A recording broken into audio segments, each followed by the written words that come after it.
So here's an important contrast, and that is for Remainers who want Brexit to be ditched, like the waste of space that it is, their only route is via convincing the public that the public should retain a say on whatever Theresa May brings back, and then have the option to reject that and stay in the EU instead.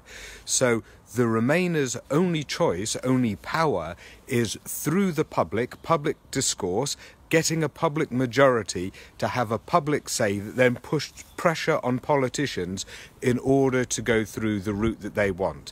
That is pure democracy. That is pure discursive democracy. Contrast this with what just happened with Jacob Rees-Mogg's European Research Group and what's been called their ransom note to Theresa May.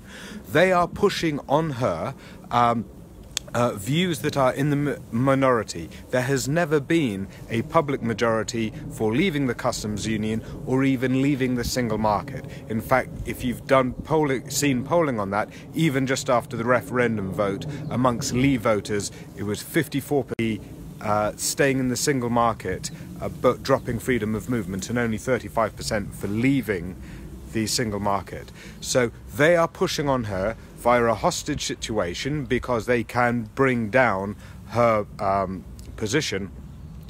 That is how they are using their leverage, and that is totally undemocratic because it doesn't represent the majority view in the public, in business, or in Parliament. So that's what we're looking at here. Sure, you can make the argument that voting to leave Brexit has consequences or necessitates leaving the single market and customs union, but if you can't get the majority of the public to agree, then that is not actually a mandate, that is not a democratic support. So that contrast is very, very important. For Remainers, our only route is pure democracy through public argument, putting pressure on politicians, whereas what you're seeing from the hard Brexiteers is a complete hijacking and hostage-taking right at the top of government, pushing policies that are not widely supported by Parliament or by the public.